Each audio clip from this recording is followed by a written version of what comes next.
अस्सलामु अलैकुम वरहमतुल्लाह। सूफी और शैतान। सूफियाना अफकार सबसे पहले जिस चीज़ को तबाह करते हैं और बदलते हैं वो है साफ सुथरा इस्लामी अकीदा किताब व सुन्नत। क्योंकि सूफियाना अफकार दुनिया भर में फैले हुए हर किस्म की जदीद और कदीम फ़लसफ़ों, खुराफात और लाफ व गज़ाफ का पूरा माजून मुरक्कब है। दुनिया का कोई भी कुफ्र, ज़िंदगा और अलहाद ऐसा नहीं है जो सूफियाना अफकार में दाखिल होकर सूफी अकीदे का एक जुज़ न बन गया हो। एक तरफ वहदतुल वजूद का कौल है कि जो कुछ मौजूद है वो अल्लाह ही है, तो दूसरी तरफ मखलूक में अल्लाह की ज़ात या सिफात के हुलूल का कौल है। कहीं मासूम होने का दावा है तो कहीं गैब से तलकी और हुसूल के तरंग हैं। कहीं मोहम्मद सल्लल्लाहु अलैहि वसल्लम को सारे आलम का कुब्बा और अर्श पर मुस्तवी करार दिया जा रहा है, तो कहीं कहा जाता है कि औलिया कराम दुनिया का निज़ाम चलाते और कायनात पर हुकूमत करते हैं। गर्ज कहा जा सकता है कि रुए ज़मीन पर कोई भी शिरकिया अकीदा ऐसा नहीं पाया जाता जिसे सूफियाना अफकार की तरफ मुंतकिल न कर लिया गया हो और इसको आयात और अहादीस का लिबास न पहना दिया गया हो। बल्कि कोई भी सूफी जो ये जानता हो कि तसव्वुफ क्या है, मैं उसे चैलेंज करता हूं कि वो अपने अकीदे के मुताबिक साबित कर दे कि इब्लीस काफिर और जहन्नमी है और फिरौन काफिर और जहन्नमी था। बनी इसराइल के जिन लोगों ने बछड़े की पूजा की थी उन्होंने गलती की थी, और आजकल जो गाय की पूजा करते हैं वो काफिर हैं। कोई भी सूफी जो जानता हो कि तसव्वुफ की हकीकत क्या है, मैं उसे चैलेंज करता हूं कि वो अपनी इन बातों को साबित कर दे। कहने वाला कह सकता है कि ये बातें साबित क्यों नहीं की जा सकती, जबकि ये कुरान और हदीस से साबित हैं और हर मोमिन इनकी गवाही देता है, और जो इसमें शक करे वो खुद ही काफिर हो जाएगा। क्यों नहीं साबित कर सकते? जवाब ये है कि अगर सूफी इन बातों को साबित कर दे तो वो अकीदे तसव्वुफ ही को मतून कर देगा और अपने अकाबिर और अपने बुजुर्गों को मशकूक ठहरा देगा, बल्कि अपने बड़े रहनुमाओं और असातीन यानी शैतानों को काफिर करार दे देगा, और नतीजा के तौर पर वो खुद तसव्वुफ के दायरे से बाहर हो जाएगा।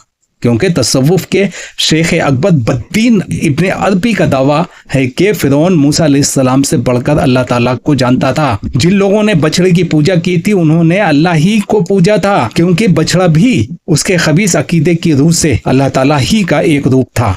बल्कि उस शख्स के नज़दीक बुतों के पुजारी भी अल्लाह ताला ही की पूजा करते हैं, क्योंकि उस शख्स के नज़दीक ये सारे जुदा जुदा रूप भी अल्लाह ही के रूप हैं। वही सूरज और चांद है, वही जिन व उनसे है, वही फरिश्ता और शैतान है, बल्कि वही जन्नत और जहन्नम है, वही हैवान और पेड़ पौधा है, और वही मिट्टी और ईंट पत्थर है। लिहाजा जमीन पर जो कुछ भी पूजा जाए वो अल्लाह के सिवा कुछ नहीं है। इब्लीस भी इब्ने अरबी के नज़दीक अल्लाह ताला ही का एक जुज़ है। अस्तग़फिरुल्लाह। औज़ुबिल्लाह। दिलचस्प बात यह है कि इस मलऊन अकीदे को जिसने बढ़कर गंदा और बेहुदा, बदबूदार और बदकिरदार अकीदा न रुए जमीन ने कभी देखा होगा, सूफिया हजरात सिरुल इसरार यानी राजों का राज, गायतों की गायत, इरादतों का मुंतहा, पहुंचे हुए कामलीन का मुकाम और आरफीन की उम्मीदों की आखिरी मंजिल करार देते हैं। हालांकि ये बद्दीनों, जिंदीकों, रहनुमों, हिंदुओं और यूनान के पुराने फलसफियों का अकीदा है, और इसके बाद तसव्वुफ में जो बुराई भी दाखिल हुई वो यकीनन इस मलून अकीदे की तारीकी में छुप कर दाखिल हुई है। और ये ऐसी हकीकत है कि आज रुए ज़मीन पर तसव्वुफ की हकीकत को जानने वाला कोई भी सूफी इसका इनकार नहीं कर सकता और न उसे बुरा कह सकता है, बल्कि वो ज्यादा से ज्यादा ये कह सकता है कि इन लोगों का इल्म सिर्फ अरबाब ज़ौक़ और अहले मारिफत ही समझ सकते हैं। हालांकि ये बात वाज़े अरबी ज़ुबान में साफ साफ लिखी हुई है। इन हजरात ने इसे ज़ख़ीम जिल्दों में लिखा है और नसर और शोरा और कसीदों और अमसाल से इसकी शरह की है। अलबत्ता बाज़ अहले तसव्वुफ इस सिलसिले में ये माज़रत करते हैं कि ये बात वजद के गलबे और शतहियात के तौर पर कही गई है, मगर मालूम है कि शतह दर हकीकत मदहोशी, पागलपन और जुनून को कहते हैं, और अहले तसव्वुफ का दावा है कि उनके ये अहवाल कामिल तरीन अहवाल हैं। इसलिए सवाल ये है कि जुनून और पागलपन कमाल क्यों कर हो सकता है? फिर जो बात दसियों जिल्दों में लिखी और मुदव्विन की गई हैं और जिसे अहले तसव्वुफ के गायतुल गायात और उम्मीदों की आखिरी मंजिल करार देकर लोगों को इसकी दावत दी जा रही है, वो बात शतहियात यानी पागलपन की बात कैसे हो सकती है। कभी कभी ये भी कहा जाता है कि ये बातें गढ़कर उनकी तरफ मंसूब कर दी गई हैं, मगर ये भी हकीकत सूफियों के झूठ और फरेबकारी का एक हिस्सा है। मैं हर सूफी को चैलेंज करता हूँ कि वो किसी मुअय्यन इबादत को जिक्र करके बताए कि ये गलत तौर पर उनकी तरफ मंसूब की गई है, या किसी खास और मुअय्यन अकीदे को जिक्र करके बताए कि वो फला लिखने वाले की तरफ उसे गलत मंसूब किया गया है। भला ऐसा कैसे हो सकता है कि जबकि उसके सिलसिले में पूरी किताब लिख मारी गई हैं, आरास्ता और पैरास्ता अकीदे तसनीफ कर डाले गए हैं और मौजू और खुश आहंग कसीदे कह डाले गए हैं। मैं किसी भी सूफी को चैलेंज करता हूँ कि वो बताए कि ये कसीदे गलत तौर पर मंसूब है या फला मुअय्यन कौल गलत तौर पर मंसूब है, क्योंकि अगर वो ऐसा कहेगा तो फिर सारा का सारा तसव्वुफ झूठा और गलत इंतसाब का माजून बन जाएगा। और ये बात बरहक है, क्योंकि तसव्वुफ के ये बड़े बड़े जफादर यानी हल्लाज, बुस्तामी, जैली, इब्ने सबईन, इब्ने अरबी, नाबलसी, तीजानी वगैरह वगैरह, ये सब के सब दर हकीकत इस उम्मत में गलत तौर घुसाए गए और इस उम्मत की तरफ गलत तौर पर मंसूब किए गए हैं। इन्होंने अल्लाह और रसूल सल्लल्लाहु अलैहि वसल्लम पर झूठ गढ़ा है, अल्लाह के दीन में बातिल बात कही है। इनमें से हर एक का जाम है कि वो खुद अल्लाह है जो कायनात में तसर्रुफ करता है, और हर एक का दावा है कि अल्लाह ताला ने इस कायनात का एक हिस्सा उसको सौंपा हुआ है। इनमें से हर कोई समझता है कि वो वली कामिल है जिसके पास सुबह व शाम वही आती है, बल्कि वो गैब से वाकिफ है, वो लोहे महफूज को पढ़ता है। अल्लाह ने उसको खातमुल अंबिया बनाया है और उसे दुनिया का किबला और सारी मखलूक के लिए मौजज़ा और मीनार करार दिया है। नबी के बाद बराह रास्त उसी का दर्जा और मकाम है। नबी उनके नजदीक अर्श रहमानी पर मस्तूली और मुस्तवा है, यानी अर्श पर मोहम्मद सल्लल्लाहु अलैहि वसल्लम की जात के सिवा कुछ भी नहीं है। मोहम्मद सल्लल्लाहु अलैहि वसल्लम उनके नजदीक तमाम जात में सबसे पहला वजूद हैं और तमाम तायिनात में सबसे पहला तय्युन है। वही अल्लाह के अर्श पर मुस्तवी हैं। वो सारे अंबिया की तरफ वही भेजते हैं, वो सारे औलिया को इल्हाम करते हैं, बल्कि उन्होंने खुद अपनी तरफ से अपने पास वही भेजी, यानी उन्होंने वही को आसमान पर जिब्राइल के हवाले किया और जमीन पर उनसे वसूल किया। मुसलमानों, कभी आप लोगों ने कोई ऐसा अकीदा सुना है जो इस दर्जा बेहयाई, खस्त, गिरावट, कुफ्र और बेदीनी लिए हुए हो? ये है सूफियों का अकीदा और ये है उनकी मीरास और ये है उनका दीन। ये जिंदगी आज भी दुनिया के सामने यूं जाहिर करते हैं गोया वो अल्लाह के वली और महबूब हैं, दिलों की कुंजियों के मालिक हैं और उनके पास मुसलमानों को तारीकियों से निकाल कर रोशनी में लाने के लिए तरबियत का बेहतरीन और अफजल तरीन तरीका है। हालांकि ये है उनका अकीदा और ये है उनका तरीका जो मुसलमानों का दीन बिगाड़ने और लोगों को रब्बुल आलमीन के पैगाम से हटाने और बहकाने का काम करता है। फिस्क, फुजूर और अबाहियत की दावत। जो लोग ये समझते हैं कि तसव्वुफ की बुनियाद पहले तकवा पर थी, वो गलती पर हैं। उनके मुतालिक इब्ने जौजी की जुबानी हस्ब झेल हिकायत सुनिए। वो अबुल कासिम बिन अली बिन मोहसिन तन्नूखी अन अबी की सनद से रिवायत करते हैं कि उन्होंने बयान किया है कि मुझे अहले इल्म की एक जमात ने बताया कि शिराज में एक शख्स था जो इब्ने खफीफ बगदादी के नाम से मारूफ था। वो वहाँ सूफियों का शेख यानी पीर था।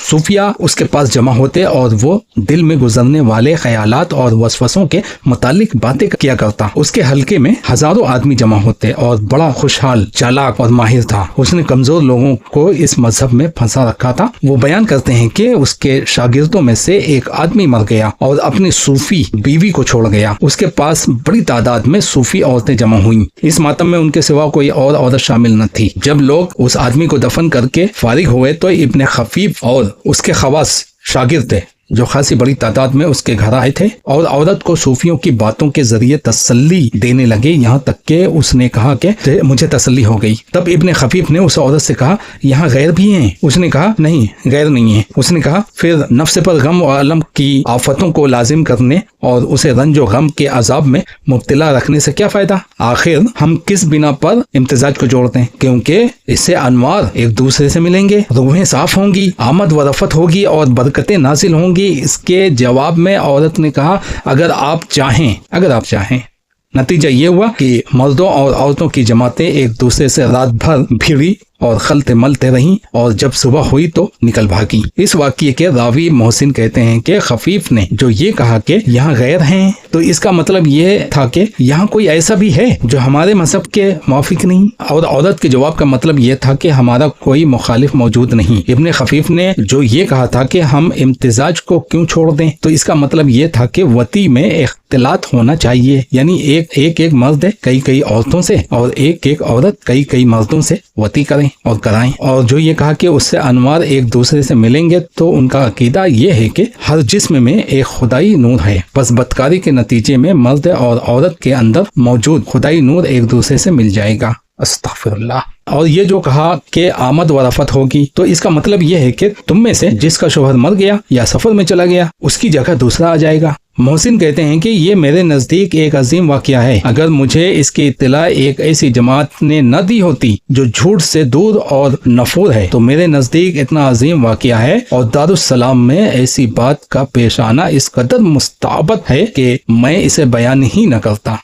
वो कहते हैं मुझे ये भी मालूम हुआ कि ये और इस जैसी बातें फैलकर अज़दुद्दौला तक जा पहुंची, और जब उसने उनके एक गिरोह को गिरफ्तार करके कोड़ों से पिटाई की और उनके मजमा को परागंदा किया, तब वो इससे बाज आए। तलबीस इब्लीस सफ़ा 374। इमाम इब्न जौज़ी की किताब है तलबीस इब्लीस। बड़ी डिटेल से उन्होंने सूफियों का खाका खींचा है, एक डिटेल जो आपको तलबीस इब्लीस में मिलेगी और कहीं नहीं मिलेगी। और इब्न जौज़ी ज्यादातर रिवायत अपनी सनद से करते हैं, वो जिनमें उनके सबसे बड़ी रावी अकील हैं। इसी तरह वो आगे फरमाते हुए कहते हैं, ग़र्ज़ तुम्हें यकीन करना चाहिए कि ये गिरोह अपने हर दौर में महज बदतीनों, झूठे मुद्दइयों और जिंदगियों का मजमुआ रहा है, जो बज़ाहिर तो शरीयत के पाक व साफ ज़ाहिर की पाबंदी करता है, मगर निगाहों से पसे पर्दा कुफ्र फिस्क और जिंदगा छुपाए रखता है।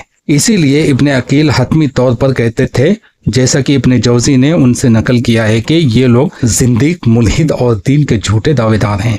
चुनाचा वो कहते हैं, इन फारिग और असबात से खाली लोगों की तरफ कान लगाने से खुदा के लिए बचो। ये निरे बददीन लोग हैं जो एक तरफ मजदूरों का लिबास यानी गुदड़ी और ऊन पहनते हैं और दूसरी तरफ बदकिरदार बददीनों वाले अमाल करते हैं, यानी खाते और पीते हैं, नाचते और थिरकते हैं, औरतों और लौंडियों से गाने सुनते हैं और शरीयत के अहकाम छोड़ते हैं।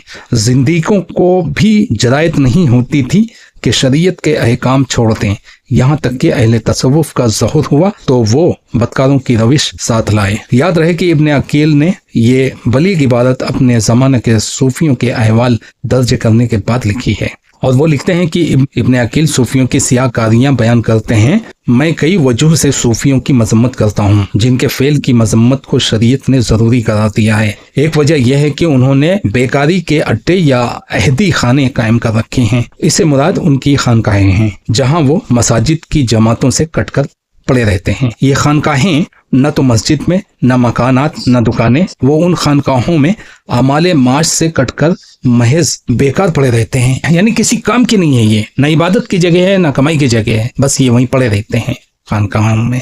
और खाने पीने और नाचने गाने के लिए जानवरों की तरह अपने बदन को मोटा करते रहते हैं। अपनी चमक दमक दिखाने और निगाहों को खीरा करने के लिए गुदड़ी और पेवंद पर एतमाद करते हैं, और अवाम और औरतों पर असर अंदाज होने वाले मुख्तलिफ रंग के शोबते दिखलाते हैं, जैसे रेशम के मुख्तलिफ रंग के शोबते दिखलाते हैं, जैसे रेशम के मुख्तलिफ रंगों से सकलातून की चमक दिखलाई जाती है। ये मुख्तलिफ सूरतें बनाकर और लिबास पहनकर औरतों और बेदाढ़ी मूछ के नौखेज लड़कों को अपनी तरफ माइल करते हैं, और जिस घर में दाखिल होते हैं अगर वहाँ औरतें हों तो ये उन औरतों का दिल उनके शौहरों से बिगाड़ कर ही निकलते हैं। फिर ये लोग जालिमों, फाजिरों और लुटेरों, मसलन नंबरदारों, फौजियों और नाजायज टैक्स लेने वालों से खाने और गल्ले और रुपये पैसे कबूल करते हैं। बेदाढ़ी मूछ के नौखेज लड़कों को समा की मजलिसों में अपने साथ ले जाते हैं और शमा की रोशनी में मजमाउन के अंदर उन्हें खींचते हैं। अजनबी औरतों से मिलते जुलते हैं और उसके लिए ये दलील देते हैं कि उन्हें खरका पहनाना होता है। ये उनकी दलील है कि उनको खरका पहनाना होता है। कोई लिबास होगा खरका, उनको खरका पहनाना होता है। जैसे हिंदू लोग जनेऊ पहनते हैं, पेशाब करने के टाइम पे कान पे लपेट लेते हैं ना, तो इसकी बाकायदा रस्म होती है। इसी किस्म की कोई रस्म होगी इनकी। और हलाल बल्कि जरूरी समझते हैं कि मस्ती में जिस शख्स के कपड़े गिर जाएं उसके कपड़ों को आपस में बांट लें। ये लोग इस मस्ती को वजद कहते हैं, और दावत को वक्त कहते हैं, और लोगों को कपड़े बांटने को हुक्म कहते हैं। और जिस घर में उनकी दावत की गई हो वहां से उसी वक्त निकलते हैं जबकि एक दूसरी दावत को लाजिम कर लें, यानी जब तक दूसरी दावत नहीं ले लेंगे वहां से हट नहीं सकते, कुछ भी हो जाए हटेंगे नहीं। वो कहते हैं कि ये दावत वाजिब हो गई, हालांकि इन बातों का अकीदा रखना कुफ्र और उन्हें करना फिस्क है। उनका ये अकीदा है कि सारंगी बजाकर गाना गाना इबादत है। हमने उनसे सुना है हदी ख्वानी और मोहमिल की आमद के वक्त दुआ कबूल होती है, क्योंकि उनका अकीदा है कि ये भी इबादत है, हालांकि ये भी कुफ्र है, क्योंकि जो शख्स मकरूह और हराम काम को इबादत समझे वो अपने इस अकीदे की वजह से काफिर हो गया, जबकि बाकी लोगों के लिए वो काम सिर्फ हराम या मकरूह ही रहा। और अहले तसव्वुफ अपने आप को अपने शेख यानी पीर के हवाले करते हैं। बस अगर उनके शेख के दर्जा और मकाम की बात आती है तो कहा जाता है कि शेख पर एतराज नहीं किया जा सकता। फिर उस शेख की रस्सी खुलने और शतहियात नामी कुफ्र और जलालत वाले अक़वाल के धागे में मुंसलिक होने और फिस्क व फुजूर के मालूम और मारूफ कामों में मुलविस होने का हाल न पूछो। अगर वो शेख किसी खूबरू लौंडे को बोसा लेता है तो कहा जाता है कि रहमत है। अगर किसी अजनबी औरत की तन्हाई में इकट्ठा होता है तो कहा जाता है वो उसकी बेटी है और उसने खरका पहन रखा है और वो कोई और कपड़ा उसके मालिक की रजामंदी के बगैर दूसरों पर तकसीम करता है तो कहा जाता है कि खरका का फैसला है। इब्न अकील कहते हैं कि हालांकि मुसलमानों का कोई शेख ऐसा नहीं जिसको उसके हाल पर छोड़ा जा सके और उसके अहवाल तस्लीम किए जा सकें, क्योंकि यहाँ कोई शेख ऐसा नहीं जो दायरे तकलीफ में न हो। फिर पागलों और बच्चों के हाथ पर मारा जाता है और यही सुलूक चौपाइयों के साथ भी किया जाता है कि खिताब के बदले मार पड़ती है, यानी बस सूफियों के मशाइख को उनके हाल पर क्यों कर छोड़ा जा सकता है। हाँ, अगर कोई सूफी ऐसा होता जिसे उसके हाल पर छोड़ा जा सकता तो वो अबू बकर सिद्दीक होते, मगर उनका भी इरशाद है कि अगर मैं टेढ़ा हो जाऊं तो मुझे सीधा कर दो, ये नहीं फरमाया कि मुझे मेरे हाल पर छोड़ दो। फिर खुद नबी सल्लल्लाहु अलैहि वसल्लम को देखोगे किस तरह आप पर भी साहबा ने इतराज किया। चुनांचे हजरत उमर बिन खत्ताब ने ये इतराज किया कि हम नमाज कसर क्यों करें जबकि हालत अमन में है।